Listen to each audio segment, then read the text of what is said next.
Yo guys, Ryan here. Here we are playing some Dead Rising 2. This is the first episode in my series. The series is just gonna be the story mode, but for all you people out there that don't have this game, this is just gonna be like a little run through on what the game's about and how much I enjoy it.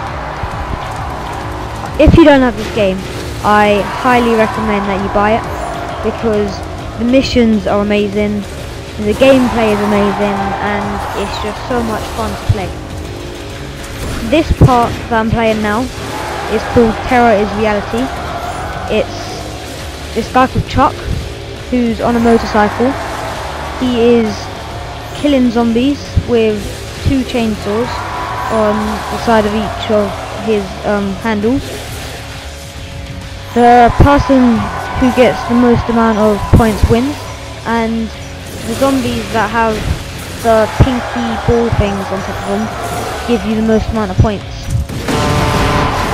Okay, so this game here is pretty much about Chuck, who is him, and he is trying to find Zombrex, which it says at the right side, to try and save his daughter called Katie. She's been bitten by a zombie, but she isn't dead because the Zombrex is keeping her alive. If you don't get her the Zombrex, she will die and the game will be over. The arrow at the top is pretty much just showing you where you need to go, like what you need to do, your destination, where to find a mission or whatever. As you can see at the top left, I have levels. You have money, which is in dollars. I have life, which the maximum you can get at one time is 5 blocks, and I have PP points, which is experience. At the bottom right, I have zombies killed, and at the moment I have 14 kills. And the top right, I have my weapons. You can have pretty much any weapon you want. You can have a little tricycle to an axe to a garden bench or whatever. So this game, I first played it around my mate's house, and I just thought it was so much fun. And I asked my brother to get it for me, and as kind as he is, he did. And I've played this game a few times, and I've really enjoyed it. And I thought I'd just show you guys like what it's about and how much I enjoy this game.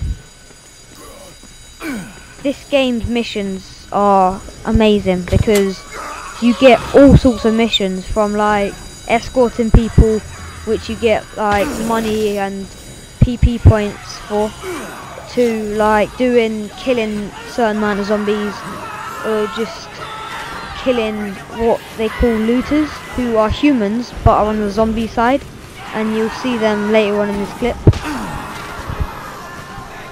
So this game is truly remarkable. I think it's so funny because you can just run around and do anything, but you need to make sure that you get Katie her Zombrex, because if she doesn't get her Zombrex, she will die. Also, at I think it's midnight, zombies, their eyes turn red. I don't know what it means. I think there's more of them where they get stronger, but I'm not quite sure. I'll find that out for you in the next episode.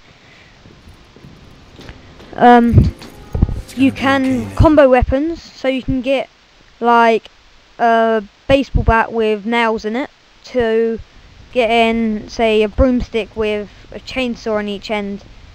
They help with your range, they help with power, they help with everything. This game here, you have to find, like, you have to abide by the missions. You don't have to do the missions, but if you don't, you won't get money, you won't get anything.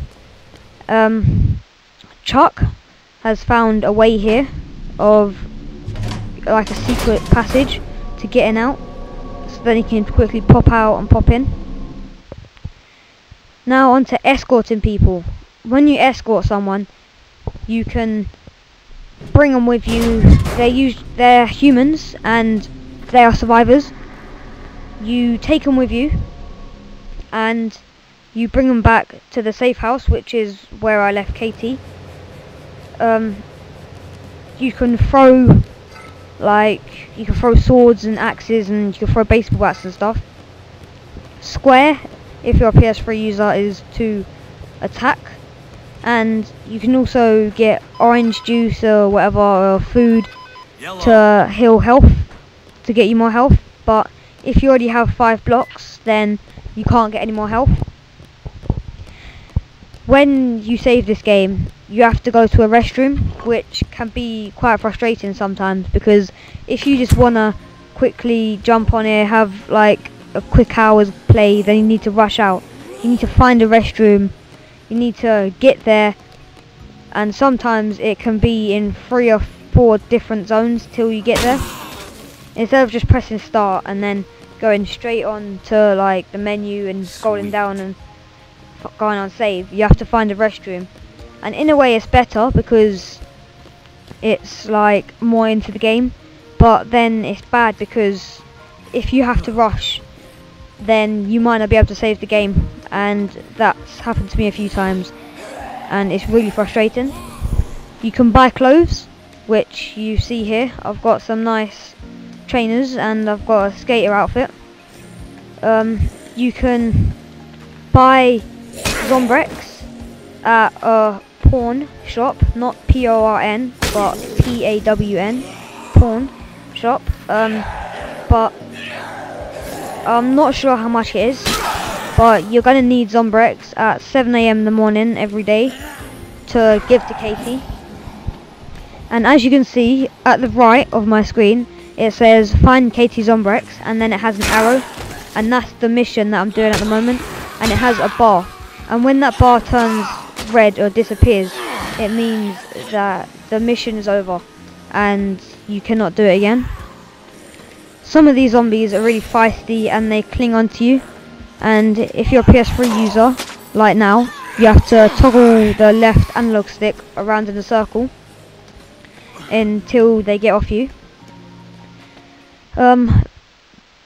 Back in the video I was talking about looters, and they are these guys. They're humans, but they're on the zombie side. They try and kill you and they steal everything so then they can stay alive. This is one of the missions, and I have to kill them, and then I have to escort people. Sometimes it's hard to kill the looters because they are stronger than the zombies, and it takes more blows to kill them. A few times in this game, little clips like this come up, and sometimes it can be annoying because you just want to get on with the game, and sometimes it comes up loading, which happens quite a lot actually, like now, and most of the time it's really long, but I've edited it down so then it's shorter for you guys and girls. Here I'm going in and I've found some Zombrex, gotcha, which is good. Now I can go save my little girl. As you can see there's a watch, and I have to give it to her at a certain time, and if I don't, as I've said already, she turns into a zombie. Hi. And I think the game's over. Here I've got some orange juice, and if you look up the top left, it regains my health. This is good because then you don't just die really easy, because sometimes some zombies are stronger than others, and when they bite you they make you lose less health. And here I have Denise, who has joined me, and I'm going to escort her back to the safe point. Sometimes you can give them weapons. You can just walk up to them and it'll come up on your screen, hand weapon, and then you can give them one of your weapons so then they can fend for themselves. But other times they don't take the weapons and you can't give it to them. You can find different things on the floors, like you can find different weapons, and you can find money and whatever. You can pretty much use whatever you want in this game. You can use like a little trolley you can just use like a bench or whatever. You can use an axe, anything, and you can even use a pass, which is kind of crazy. Come on. Here I can call out to Denise to make sure that she's following me, and if she does get like caught up by the zombies, she'll start screaming or shouting, and then I will know that she's caught, and I'll be able to like run back and help her. If she dies, it doesn't really matter, but that means I just won't get my PP points. Some of the weapons in this game are really crazy. Like this one, it fires baseballs at them, which is fun. It can also like show you different routes round, and some of the weapons are just so much fun to use. And as you can hear now, Denise is screaming, so I turn around, run back and try and help her, so then I can get my points that I need to level up. Here I get bitten, and as you can see I've lost a block. Oh, it's only 4 blocks of life. I thought it was 5, but there we are, I'm wrong. You only have 4 blocks of life to like help him. And your safe spot is in the maintenance, in the Royal Flush Plaza. No zombies can come down here. None of them can get in. And sometimes here you need like it comes up locked, and you can examine some doors. Sometimes they're open, sometimes they're not. Most of the time they're not, and you have to like get to a certain point in the game till you can open it. And I'm near to the safe house now, and you have to wait till they get close to you before you can go through, otherwise they'll stay back there, and then you have to go back through, wait for it to load, and then go and get her, which can be really annoying. Or sometimes if you're not by the safe spot, they'll even die, so close. And this guy here is like the chief of the safe zone. He like runs everything and whatever. And here it says escort complete, and if you look just then, I've gained up a level and I've gained XP or PP points. I'm going into the restroom where I'm going to save it. I'm going to go change my clothes, and I'll see you guys in my next episode.